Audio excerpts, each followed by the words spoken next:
paix et joie. Voilà, maintenant que tu as commencé à prier Notre Père, alors nous allons essayer de vivre ce qu'on appelle la science de la guérison intérieure. Souviens-toi que chaque fois que tu pries tout seul, tu as personnalisé cette partie de Notre Père ou quand tu dis « comme je pardonne ». Alors je rappelle que lorsque tu es tout seul, tu dis « comme je désire pardonner à ceux qui m'ont fait du tort ». Tu prends un temps de silence et tu écris le nom des personnes qui t'ont blessé sur un bout de papier.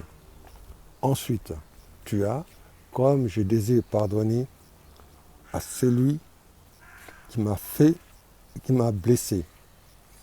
Tu vois bien la blessure, tu vois la personne qui t'a blessé. Tu écris leur nom. Ensuite, tu écris « comme je désire pardonner à celui qui m'a fait du mal ». Tu écris son nom. Ensuite, « comme je désire pardonner à celui qui m'a humilié ». Avec un temps de silence, tu demandes à l'Esprit Saint de te montrer les noms de ces personnes. Tu écris ça sur le bout de papier. Et tu vas plus loin. Toi, tu connais le verbe. Si ton père t'avait abandonné, tu cites son nom comme je désire pardonner à mon père qui m'a abandonné. Une femme qui a été violée, il va dire comme je désire pardonner à cette personne qui m'a violé. Tu écris les noms. Alors, quand tu as terminé cela, tu mets tous ces papiers que tu vas avoir, tu mets ça à l'intérieur d'une enveloppe. Aujourd'hui, les églises sont ouvertes. Il y a le temps d'adoration où tu vas à la messe. Le jour de la messe, si tu vas à la messe, pendant l'offrande, tu ouvres, tu vas avec ton enveloppe et tu prends une pierre. Pendant l'offrande, tu dis, Seigneur Jésus, voilà les noms de toutes ces personnes-là. Parce que la prière, nous avons dit que c'est un cœur à cœur. Toi, tu sais lire les noms de ces personnes qui sont là dans mon enveloppe. Je désire faire la paix avec eux. Et tu peux faire la paix avec ceux qui sont décédés. Parce que la blessure que ces gens, même s'ils sont décédés, elle est restée à l'intérieur, ton intérieur. Tu dis, Seigneur Jésus, je veux faire la paix avec eux, je veux les délier de tout lien de servitude.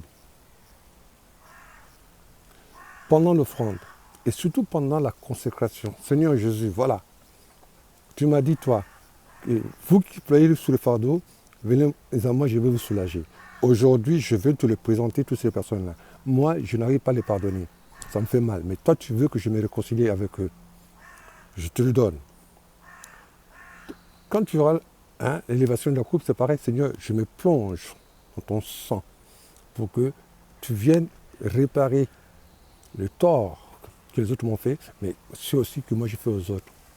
Parce qu'il ne faut pas oublier entre-temps, il faudra que tu lises Isaïe 53, versets 4 et 5.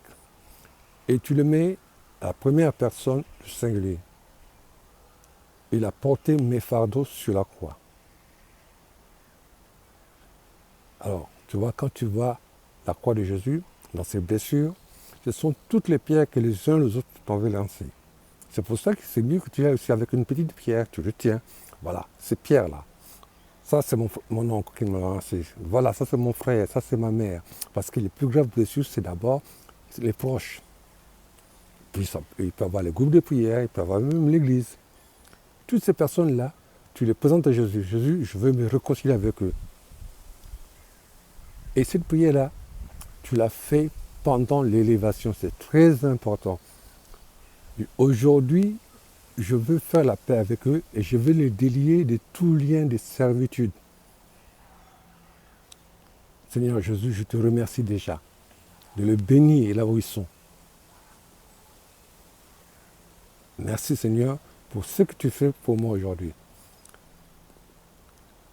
Et chaque jour justement, quand tu pries notre Père, même si aujourd'hui, tu n'as fait qu'une partie, mais demain, demande à l'Esprit Saint de te montrer encore dans ton histoire. Il faut regarder ton histoire, dans ton enfance, dans ta vie passée, le nombre de fois que tu as été blessé. Et cette expérience, tu peux la répéter chaque fois que tu vas le caresser. Mais tu peux la faire aussi si tu vas à l'adoration. À l'adoration, tu es en cœur à cœur et tu parles à Jésus dans ton cœur et tu lui montres. C'est lui en toi qui ont besoin de te restaurer parce que tu es blessé. N'oublie pas que Jésus nous dit, Apocalypse 3:20, voici, je me tiens devant ta porte et je frappe. En chacun de nous, il y a des caves où il y a plein de poussière et Jésus veut rentrer pour faire le ménage. Il dit aussi, sans moi, vous ne pouvez rien. Alors, utilise chaque fois que tu vas à l'adoration ou à la messe, chaque fois de présenter cela dans le silence de ton cœur, parce que Dieu voit ton cœur. Il ne peut pas te refuser ça. Tu dis, Seigneur Jésus, mon frère m'a blessé et j'ai du mal à lui pardonner.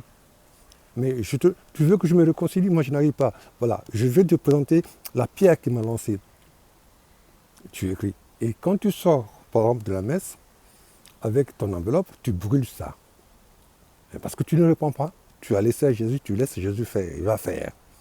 Alors ça, s'il y a une chose que Jésus ne peut pas nous refuser, c'est ça, nous restaurer à l'intérieur. Souvenez-vous du paralytique de Capharnaüm.